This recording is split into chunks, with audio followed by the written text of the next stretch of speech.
Ramadan, the month of Ramadan is almost here. We've waited a while for the month of mercy, for the month of mercy, for the month of mercy. Ramadan, the month of mercy. রমজানের উপদেশ ৩।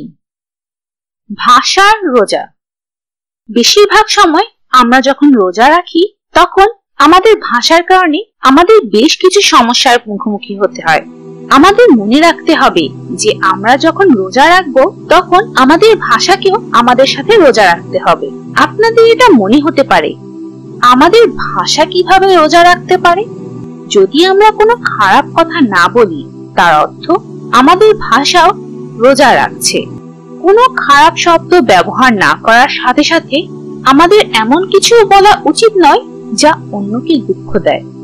আমাদের মিথ্যা বলা, গীবত করা বা অন্যের সাথে মজা করা একদম উচিত নয়। আমরা যদি কিছু করার ওয়াদা করি তবে আমাদের সেই ওয়াদা পালন করা অত্যন্ত গুরুত্বপূর্ণ।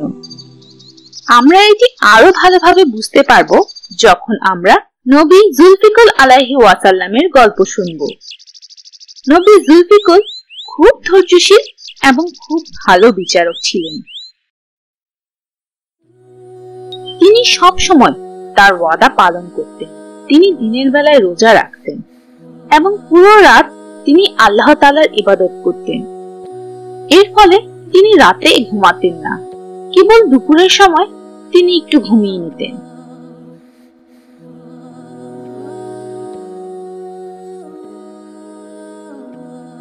নবী জুলফিকুল কখনো রাগ করতেন না বা কখনো কোনো কিছুর জন্য খারাপ কথা বলতেন না। একদিন ইবলিশ তাকে রাগ করানোর সিদ্ধান্ত নিল। তাই ইবলিশ একজন বুড়ো লোকের আকৃতি নিল এবং নবী জুলফিকুলের ঘুমানোর সময় তার কাছে আসলো এবং একটি বানানো গল্প বলতে শুরু করলো। ইবলিশ অভিযোগ করলো যে কোনো এক লোক তাকে খুব কষ্ট দিচ্ছে এবং তার জুলফিকুল আলাইহি ওয়াসাল্লামের সাহায্য প্রয়োজন। ইবলিশ অনেক সময় ধরে তার বানানো গল্পটি বলতে থাকে, আর তাই নবী জুলফিকুল আলাইহি ওয়াসাল্লাম সেদিন আর ঘুমাতে পারেননি। নবী ইবলিশকে বললেন সেই লোককে তার কাছে নিয়ে আসতে। ইবলিশ বলল, আমি যদি তাকে আসতে বলি তাহলে তো সে আসবে না। সেই লোকটি যাতে আসে তা নিশ্চিত করতে নবী ইবলিশকে তার আংটি দিয়ে দিল। ইবলিশ আংটিটি নিয়ে চলে গেল। জুলফিকুল আলাইহি ওয়াসাল্লাম সেদিন একটুও ঘুমাতে পারেননি। পরের দিন যখন নবী তার কাজ শেষে ঘুমাতে যাচ্ছিলেন তখন আবার ইবলিশ তার কাছে আসলো। সেই লোকটি আসতে অস্বীকার করেছে। ইবলিশ আবার অনেক সময় যাবত তার বানানো গল্প বলতে থাকে যাতে নবী সেদিনও ঘুমোতে না পারেন। অবশেষে জুলফিকুল আলাইহি ওয়াসাল্লাম সেই লোকের জন্য একটি চিঠি লিখে ইবলিশকে দিল। ইবলিশ চিঠি নিয়ে চলে গেল। জুলফিকুল আলাইহি ওয়াসাল্লাম সেদিনও ঘুমোতে পারলেন না। ইবলিশের কারণে তিনি খুব ক্লান্ত হয়ে পড়েন। এরপর তৃতীয় দিনে যখন জুলফিকুল আলাইহি ওয়াসাল্লাম তার কাজ শেষে ঘুমানোর জন্য তৈরি হচ্ছিলেন তখন আবার ইবলিশ তার কাছে আসলো। নবীর এক রক্ষী ইবলিশকে থামায় এবং বলে যে এই সময় নবীকে বিরক্ত না করতে এবং জুলফিকুল আলাইহি ওয়াসাল্লাম ঘুম থেকে না ওঠা পর্যন্ত অপেক্ষা করতে। কিন্তু ইবলিশ খুব শব্দ করতে থাকে যাতে নবী ঘুমোতেই না পারেন। নবী খুব ক্লান্ত ছিলেন কিন্তু তবুও নবী রাগ করেননি বা ইবলিশের সাথে কোনো খারাপ কথা বলেননি। এরপর নবী বাইরে এসে সেই বৃদ্ধ ব্যক্তিকে দেখলেন এবং ইবলিশ বলল যে সেই লোকটি আসতে অস্বীকার করেছে। তখন নবী ইবলিশের হাত ধরলেন এবং তাদের সমস্যা সমাধানের জন্য সেই লোকের সাথে দেখা করার জন্য যেতে শুরু করলেন। সেই দিন খুব কড়া রোদ ছিল এবং অনেক গরম পড়ছিল, কিন্তু হযরত জুলফিকার আলাইহি ওয়াসাল্লাম শান্তভাবে হাঁটতে থাকেন এবং তিনি কোনো খারাপ শব্দ ব্যবহার করেন না। ইবলিস বুঝতে পারে যে নবীর ধৈর্য ভাঙা অসম্ভব, তাই পথেই সে হঠাৎ অদৃশ্য হয়ে যায়।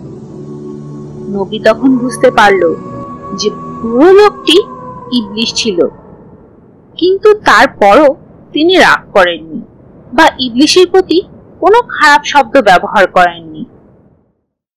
নবী জুলফিকার আলাইহি ওয়াসাল্লামের মতোই আমাদেরকে নিজেদেরকে নিয়ন্ত্রণ করতে হবে এবং কোনো খারাপ শব্দ ব্যবহার করা যাবে না। এছাড়াও কোনো মিথ্যা কথা বলতে আমাদের ভাষা ব্যবহার করা উচিত নয়। এমনকি একজনের কাছে অন্য কারো দুর্বলতা প্রকাশ বা খারাপ কিছু বলাও আমাদের উচিত নয়, কারণ এটি গীবত। অন্য লোকের প্রতি ঘৃণা করবেন না বা আপনার ভাষা দ্বারা তাদের অপমান করবেন না, কারণ এটি খুব খারাপ কাজ এবং আমরা অন্য কারো ক্ষতি করতে চাই না। এই জন্য আমরা রোজা রাখার সময় আমাদের ভাষাকে নিয়ন্ত্রণ করব। আরো তথ্যের জন্য এই আয়াতগুলো দেখতে পারেন।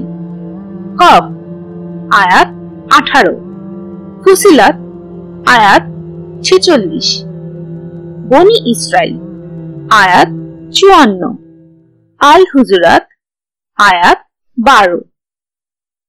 আপনি কি পুরো বিশ্ব জুড়ে শিশুদের সাহায্য করার জন্য কোনো কাজ করতে চান?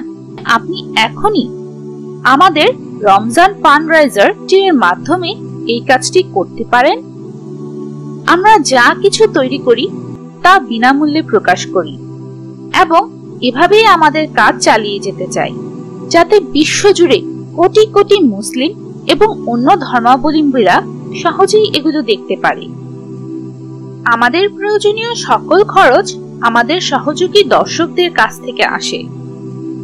আমরা আমাদের দাওয়াতের কাজ চালিয়ে যেতে চাই এবং আপনার সহায়তা আমাদের কাজ চালাতে সাহায্য করবে। সকল অনুদান সাদকায়ে জারিয়া, যা আপনি এই দুনিয়া থেকে চলে যাবার পরও আপনার উপকারে আসবে। যেহেতু রমজান মাস সারা বছরের মধ্যে সেরা এবং সৌভাগ্যের মাস, তাই অনুরোধ রইল আমাদের ফান্ডরাইজারটিতে যোগদান করার। আল্লাহ তাআলা আপনার দান কবুল করুন এবং আপনি ও আপনার পরিবারকে এই দুনিয়া ও আখিরাতে সর্বোচ্চ প্রতিদান দান করুন।